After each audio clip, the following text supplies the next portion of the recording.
Assalamualaikum warahmatullahi wabarakatuh. Perkenalkan, nama saya Ketut Indra Prakoso, nomor mahasiswa 211830479. Nah, di sini saya akan menganalisis fundamental Bank BRI, Bank Rakyat Indonesia, dengan kode saham BBRI. Nah, topik pembahasan yang pertama ada: 1. Data rasio perusahaan subsektor keuangan. 2. Mengapa memilih BRI. Ketiga, profil BRI. Keempat, program BBRI. Kelima, analisis fundamental BBRI. Keenam, berita tentang BRI. Ketujuh, BRI di masa pandemi COVID-19 ini. Lalu di sini ada data rasio perusahaan subsektor keuangan. Di sini ada 4 perusahaan. Yang pertama BRI, BNI, Bank Mandiri, Bank BCA. Jenis rasionya ada ROE, ROA, DR, PER, PBB ratio, dividend yield, KAR, NPL gross dan net, NIM dan LR. Nah, sumber ini saya dapatkan dari RTI Business dan idx.co.id pada Kamis 5 November 2020. Nah, di sini ada analisis ranking. Ranking yang pertama masih diduduki oleh Bank BCA. Ranking yang kedua diduduki oleh Bank BRI, ketiga Bank Mandiri, dan keempat Bank BRI. Nah, di sini saya akan menganalisis fundamental Bank BRI saja. Nah, mengapa memilih BRI? 1. Kemampuan perusahaan mencetak laba di masa depan.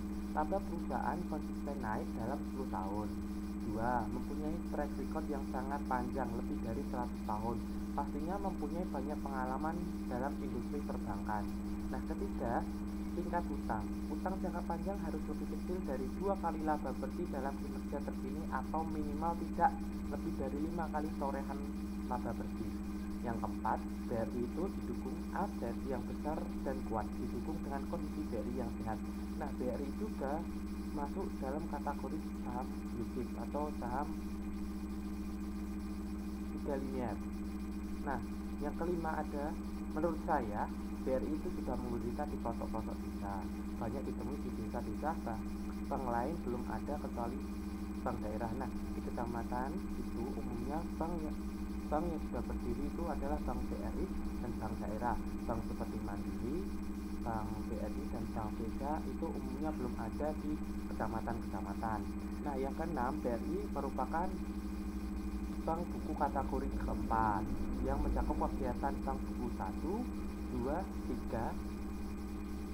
Nah, bank buku kategori 4 ini kegiatan luar negerinya tidak terbatas.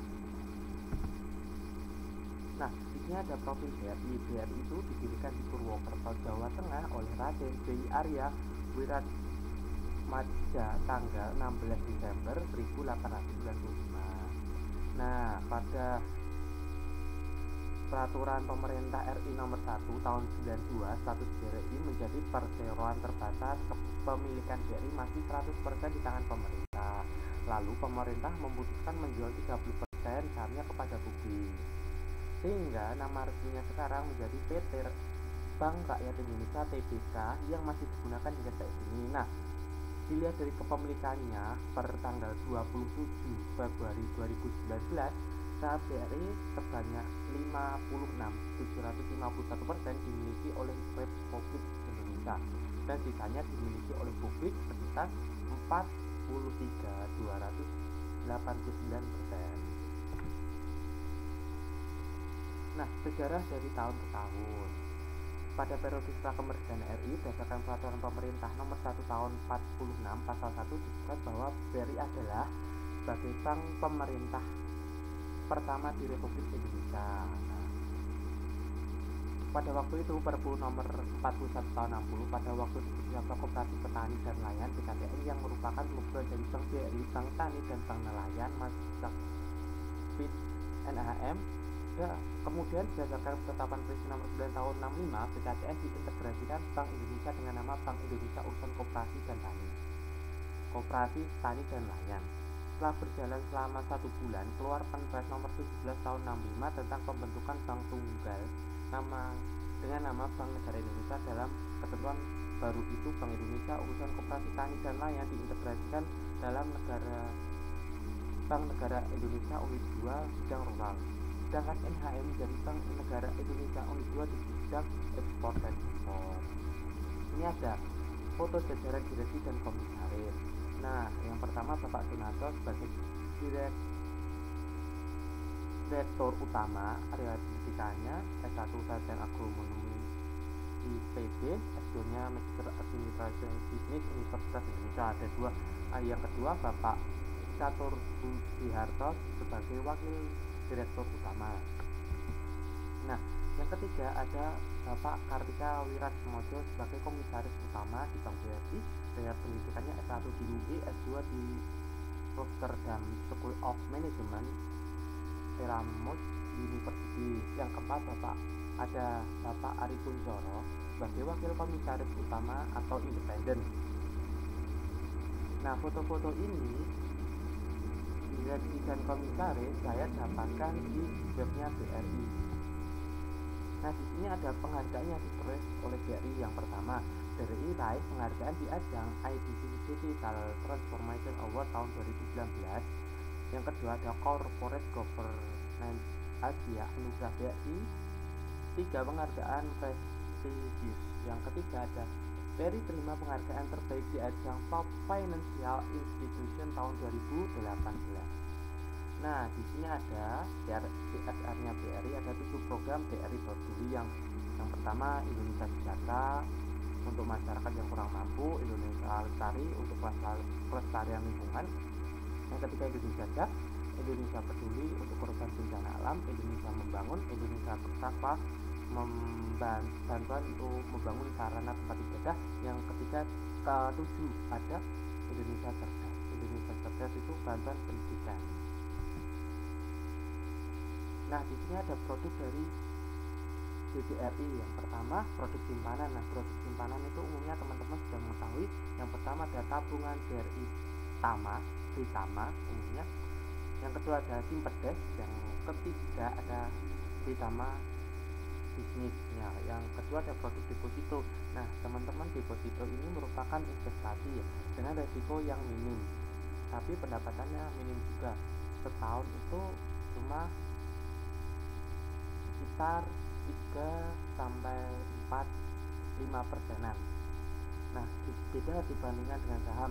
Saham itu mempunyai risiko yang besar dan pendapatannya juga besar, atau resikonya besar, pendapatannya juga besar. Kalau deposito resikonya kecil, pendapatannya juga kecil. Nah, teman-teman bisa memilih investasi mana yang cocok jika teman-teman ingin investasi.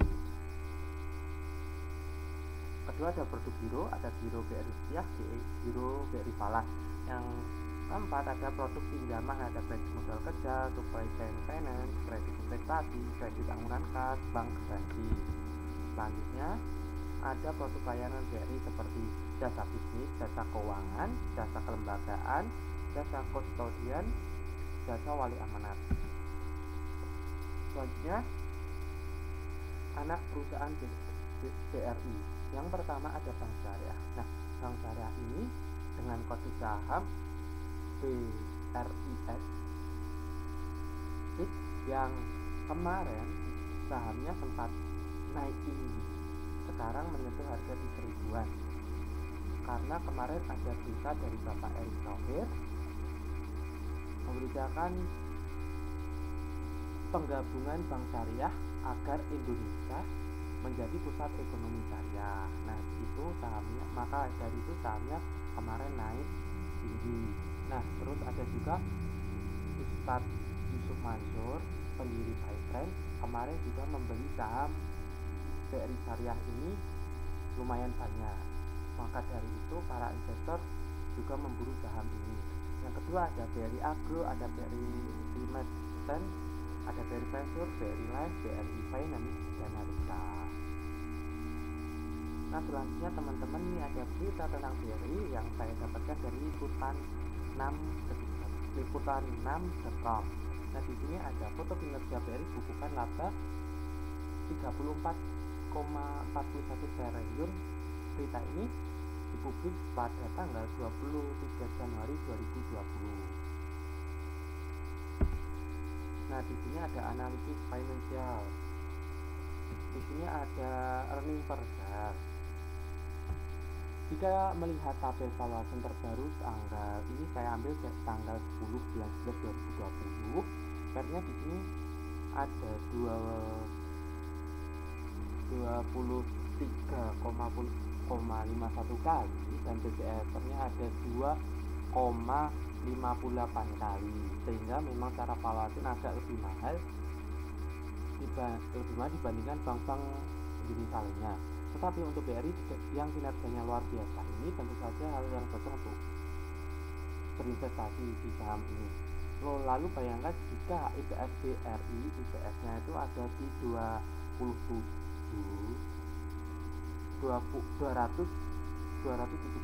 pada tahun 2019 ya, atau mungkin nanti ke 300, tentunya valuasinya akan menjadi murah jika BRI kembali ke kondisi normal ya. Sebenarnya tidak lagi di 23,51 kali seperti bawahnya, dan secara historis biasanya pernya BRI itu sekitar 15 kali. Artinya ada potensi kenaikan untuk kembali ke harga 4 ribuan. Walau kita tidak bisa memprediksi apa yang terjadi di masa depan, tetapi menurut saya investasi di saham BRI ini menjadi pilihan yang sangat menarik untuk teman-teman. Nah, di sini ada peluang BRI ada di valuasi, karena kita tahu data di tahun 2019 harga sahamnya di atas 4 ribuan. Nah, sekarang ada di level 3.900 kalau nggak salah kemarin. Dilihat dari EPS-nya di 2020 itu turun, itu ada 165 karena ada pandemi COVID-19 ini. Ini kesempatan kita atau untuk kesempatan investor untuk memborong saham ini untuk investasi jangka panjang. Selanjutnya di sini ada income statement, pertimbangan net income, pertumbuhan net income statement ini grafik berwarna biru setiap tahun selalu bertumbuh. Di tahun 2019 itu tumbuh tinggi, lalu di tahun 2020 itu turun karena ada COVID-19 ini. Nah, ini yang net income itu mempengaruhi harga saham, lalu revenue nya naik terus, revenue warna pink itu naik terus di 2019 menyentuh harga 148,1 triliun. Net profit BRI ya, itu warna hijau itu naik turunnya tidak terlalu signifikan, tandanya saham BRI ini cukup stabil.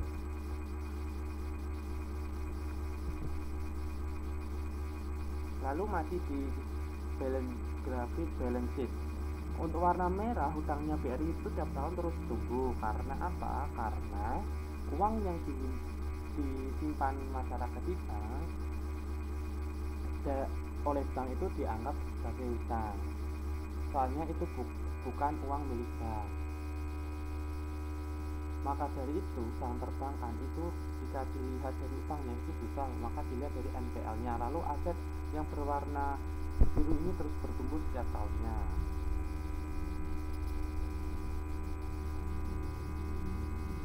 Lalu itu ada cash flow di tahun 2018 menyentuh angka 166,8 triliun. Uang itu bisa digunakan untuk melunasi hutang dan bisa mengembangkan usahanya. Artinya BRI ini benar-benar aman lah. Di bawahnya ada tabel grafik struktur permodalan BRI. Ini termasuk besar ya, karena nilai asetnya di tahun 2020 bulan September itu menyentuh angka 1.447,8 triliun. Bayangkan sebesar itu. Nah, di sini ada hasil belajar investasi di saham dari dengan metode standar di harga murah, lalu ditahan beberapa waktu, lalu penjualannya kembali sesuai dengan trading plan. Nah, saya pernah trading di investasi di saham BRI ini. Saya pernah rugi juga di saham ini. Nah, ini adalah fasilitas dari kampus yang dulunya saya mendaftar secara gratis dan mendapatkan saldo. Kalau karena saya ingin berinvestasi untuk masa depan, karena ingin punya kebebasan finansial. Nah, maka dari itu saya memanfaatkannya dengan baik. Nah, saya di sini masih tahap belajar di dalam dunia saham, para psikologi saya terhadap saham bisa baik. Nah, selanjutnya ada BRI di masa pandemi COVID-19 ini. Untuk harga sahamnya sempat turun banyak di bulan Januari sampai September, dan untuk saat ini sudah naik. Nah, kinerja BRI digunakan dengan fasilitas Navigo Finance yang dimiliki BRI, yaitu platform kredit usaha rakyat, kurs digital untuk pengajuan pinjaman secara digital, ceria cash out untuk pencairan pinjaman melalui aplikasi yang bekerja sama dengan Lembaga. BRI Brain sebagai teknologi kecerdasan buatan untuk mempercepat proses underwriting dan pencairan pinjaman. Teman-teman pastinya sudah pernah menggunakan aplikasi ini aja untuk transaksi. Nah, di sini ada rasio keuangan. Nah, kita dilihat dari NPL gross-nya. NPL gross-nya itu menyentuh 2,98%. Artinya BRI ini masih aman untuk diinvestasikan karena kredit macetnya tidak cukup tinggi. Nah, di sini ada pembahasan dividen. Dividen yield BRI menyentuh angka 4,82%. Menurut saya fundamental BRI ini bagus. Hasil positif yang diciptakan perusahaan dalam beberapa tahun ini dapat dijadikan pertimbangan para investor yang akan membeli saham BRI untuk jangka panjang, bahkan bisa dijadikan untuk dana pensiunan di hari tua nanti. Menurut saya ini cocok. Nah, prospek BRI ke depannya. BRI itu merupakan bank UMKM ya teman-teman. Melihat data dari BPS, Badan Pusat Statistika, UMKM di Indonesia jumlahnya sangat besar, bahkan di atas 60 juta. Dan BRI mempunyai agen di desa-desa, dan itu menjadi kekuatan BRI. Nah, di desa-desa umumnya di toko kelontong itu banyak ditemukan BRI untuk mempermudahkan transaksi atau bisa mengambil uang segitu. Bila ada potensi UMKM bisa dijangkau oleh BRI, kemudian populasi sangat besar, tentunya ini menjadi kekuatan ke depannya jika ekonomi Indonesia pulih. Lalu ekonomi Indonesia makin maju, BRI pasti akan menjadi pemain terdepan, dan ini akan berimbas pada kenaikan kinerja mereka. Dividen yang dibayarkan akan semakin besar dan juga semakin menarik untuk investor. Nah, kesimpulan dari saya, Bank BRI merupakan perusahaan yang bagus. Bisa dilihat dari revenue-nya dan net profit-nya terus bertumbuh dari tahun ke tahun, dan rasio profitabilitasnya juga terjaga. Kedua, prospek dan valuasi sahamnya menarik. Karena COVID sahamnya ini baru didiskon banyak, maka teman-teman kalau mempunyai dana bisa membelinya untuk investasi jangka panjang. Kalau sudah pulih, pastinya nanti mendapatkan capital gain yang sangat besar karena kinerja BRI itu bagus. Yang ketiga, di antara bank besar lainnya, Bank BRI itu tergolong murah, seperti Bank BCA, Bank Mandiri, Bank BNI itu harga sahamnya mahal. Nah, di atasnya BRI. Nah, BRI ini sahamnya yang murah. Untuk yang terakhir, sekian video presentasi dari saya. Jika ada kesalahan dalam data atau penyampaian, saya pribadi mengucapkan minta maaf. Data-data tadi saya dapatkan dari RTI Business, IDX.co.id, dan webnya BRI langsung. Jika kita tidak belajar investasi untuk masa depan, kapan lagi kita akan belajar investasi? Belum waktunya telat, kita mending belajar dari sekarang daripada kita menunda-nunda untuk belajar investasi. Terima kasih. Wassalamualaikum warahmatullahi wabarakatuh. Salam cuan.